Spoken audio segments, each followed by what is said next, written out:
Bugün 1-ci Qarabağ müharibəsinin daha 6 itkin şəhidi dəfn olunub. İtkin şəhidlərdən biri Xaçmaz rayonunun Köhnə Xudat kəndində dünyaya göz açan Yarməmməd Maqsudoğlu Nuriyevdir. 1993-cü ilin oktyabrında itkin düşən şəxsiyyəti 33 il sonra müəyyənləşdirilən şəhidin nəşi doğulduğu Xaçmaz rayonuna gətirilib. Çəkiliş qrupumuz şəhidin böyük qardaşı Fizəhmət Nuriyevin və bacısı Faizə Nuriyevanın evində olub. Onlar bildiriblər ki, 33 illik həsrətdən sonra qardaşlarının doğulduğu torpağa qovuşması həm dərin kədər, həm də bir təsəlli hissi yaradıb.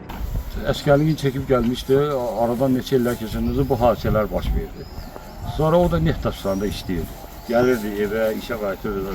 Evə gələn vaxtda buna çağırış gəldi. O da getdi. Yayı idi, 93-cü ilin yayı idi. Bir neçə var. Sonra bir ara gəldi. Buna icazə verdilər bir 3-4 gün.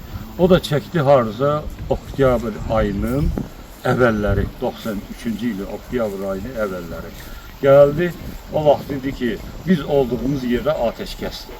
Yəni nə erməni atmır, nə də biz atmırıq, üz-üzə dayanmışıq. Belə kimi.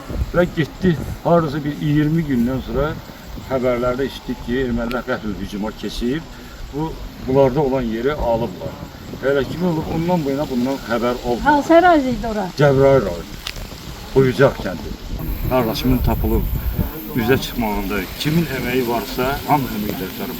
Şəhidin bacısı Faizə Nuriyeva deyib ki, ömürlərinin sonuna qədər ümidlə gözləyən valideynləri təəssüf ki, oğullarından xəbər almadan dünyadan köçüblər. 8 ayını papam gəzdi, axtardı, Gəncəyəcən getdi, İmişlidir, Prişibdir, nədir bu rayonları bütün gezib axtarıb, bir xəbər tapmadan gəldi. Gəldi, yenə də komissarlığa müraciət, Sovetliyə müraciət, bir xəbər olmadı. Papam da xəbərsiz getdi, mamam da xəbərsiz getdi. Bunun fikri ilə belə dözməyib, bacım da infarktdan getdi.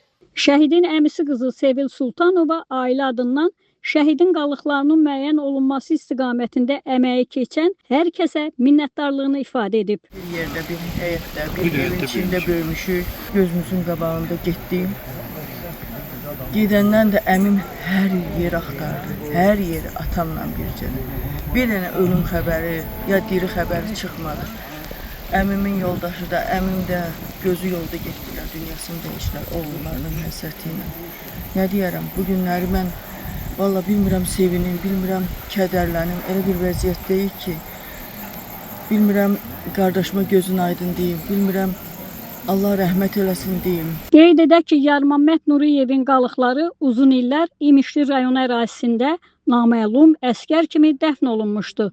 Ekspertiza nəticələri təsdiqləndikdən sonra bu barədə ailəyə rəsmi məlumat verilib. Şəhid Yarməmməd Nuriyev bugün doğulduğu Xaçmaz rayonunun Köhnə Xudat kənd qəbristanlığında torpağa tapşırılıb.